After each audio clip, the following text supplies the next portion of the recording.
Welcome to the latest interview in a special series highlighting the Informs communities. In this interview, we'll be discussing the Health Applications Society.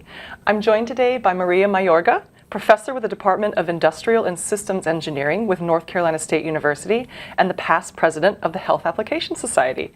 Maria, thank you so much for joining us to take a look inside the society. Could you start us off by sharing a bit about your roles in the society and how you came to be involved? Yeah, so I'm currently past president, and we have a 3-year term for those. So I started off as vice president or president-elect, president, and now in the past president role.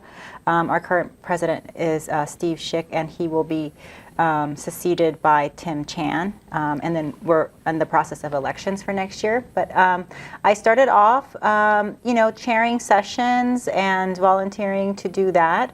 And as I got to do more sessions and also being more involved with the journals related to healthcare within those areas as area editor, and doing also like a track chair or co-chair for the sessions of the health conference, the Informs Healthcare conference. So that's kind of how I got involved and then moved into the vice president role. Excellent, that's exciting. So the healthcare industry has obviously experienced some pretty unprecedented challenges in the past few years of the COVID-19 pandemic. What would you say are the biggest challenges that individuals in the field of health applications had to address really head on and in real time? Right, so I'm assuming you're talking about challenges that the healthcare industry had that individuals in our field tried to help them address. Thank you for clarifying. Challenges that we're facing, which there are those too, like people doing research in that area.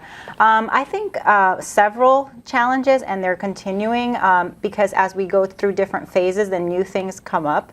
Right, so I think one of the interesting ones is how important a role supply chains played in the response to the pandemic, and oftentimes the supply chain questions have always been thought of as separate. We address those, and then we have the medical questions or the medical decision-making questions, but not necessarily integrated. And I think that the pandemic kind of brought to the forefront when we had shortages of PPE or mask or the solvents, and then all those things were not available to those that needed them to be able to take care of individuals or diagnose individuals.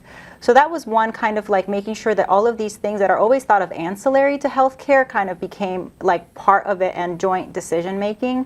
The other one is the importance of collaborative work and being able to quickly translate a problem that a medical person or hospital staff is having into a problem that people in operations research can answer. So that circle, that timeline that we were used to, well, we can observe for a while and then we can think of what are interesting problems and then we go answer. It just got it needs to happen now and continuously. So we needed to be able to come up with answers for them quickly. They may not have been optimal or the best, which is difficult because as people in operations research, we always want to do the optimal solution or the best solution, but sometimes you just need to have a good solution and then you can continue to iterate upon that. The other thing is that we already knew that there were issues with inequities in this country, and not just in this country, but everywhere in health disparities. But COVID kind of brought all of those to the forefront so that you couldn't really ignore them. At some point where all the people that are dying in your hospital look the same, and it's certain communities, you had to address those issues. So I think a good thing that has come out of that is that health disparities and equity are now not just part of what is being studied, but sometimes the focus of studies, because we know we can distribute a certain number of vaccines quickly or efficiently maybe, but are we doing so in an equitable manner? And then trying to understand who is going to be at a disadvantage, because by prioritizing one group, you're automatically deprioritizing another group. So I think the research on health equity has really taken off, and now it's understandable to the general public because it's very visible what has been going on. That's interesting. It's my next question is actually what were some of the insights gained and from these challenges, and I think it sounds like these are some that have really kind of transformed how you are approaching the work that you're doing, and were really transformative.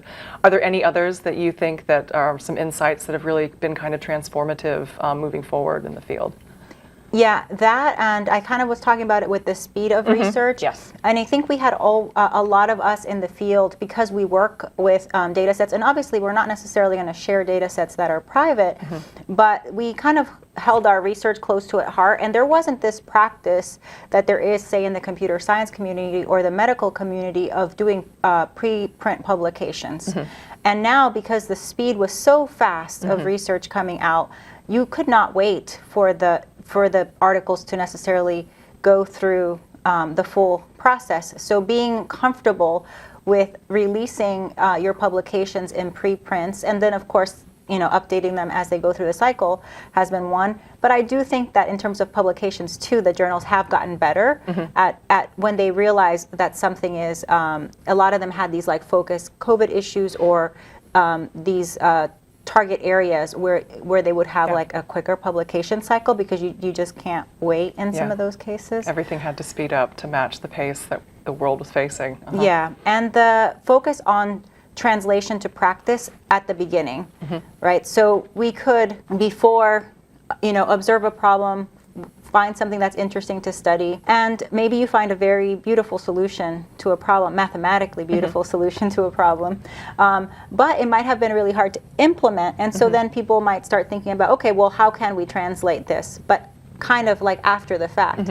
But I think now, at least for myself, and I think others in the field, we're thinking about the implementation piece up front, so that you don't maybe waste time in coming up with things that are not going to be implementable. And there's always, it's not necessarily going to be implemented as you see it in the publication, but in working closely with the health systems, then that does happen. And so I think the other big insight has been on that close collaboration from beginning of design of the research question all the way through to the end of the study. And the number and type of partners I think that we have worked with has changed, the health systems, but also the government, whether it be the US government or other governments or World Health Organizations, and just being able to be responsive to their needs, not just what we find as an interesting research problem. Yeah, so implementation from the get-go becomes almost as if not more important than the problem. So that's really interesting.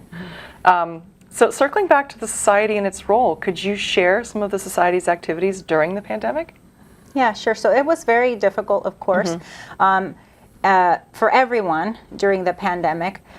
And for us in healthcare, we were working, even faster and harder, because definitely these were the things that we felt kind of responsible that we should be, addressing these issues. So we were cognizant that this could be difficult for our members. So we had started a webinar series during, I think it was 21 when that started. And it had different, not just like the research webinars, but there were topics about, I think translation to practice, or how do you find collaborative partners, or retrospective, what have we learned from COVID?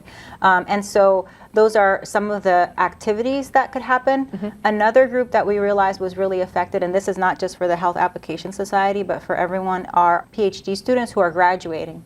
Because normally Informs is where they come and cut their teeth, right? And they do their presentations, they know what it's like before they go give their job talk, and they didn't have that. And so we have these lightning talks, we call them, which is kind of like the flash sessions that you have now, but even shorter, like 2 minutes, where they're supposed to give like the elevator speech about what is their research.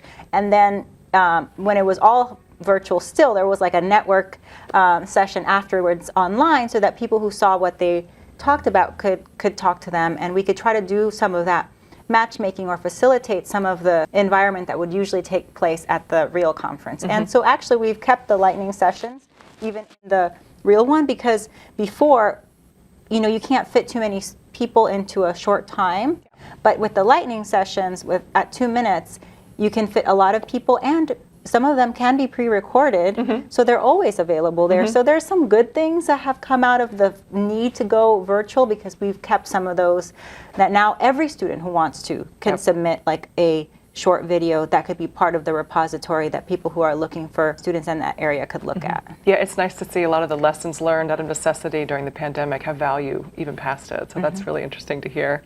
So I'd love to hear more about the members of the Health Application Society. What sort of roles do they play in their organizations or institutions? So we have a lot of we have both academic and non-academic members.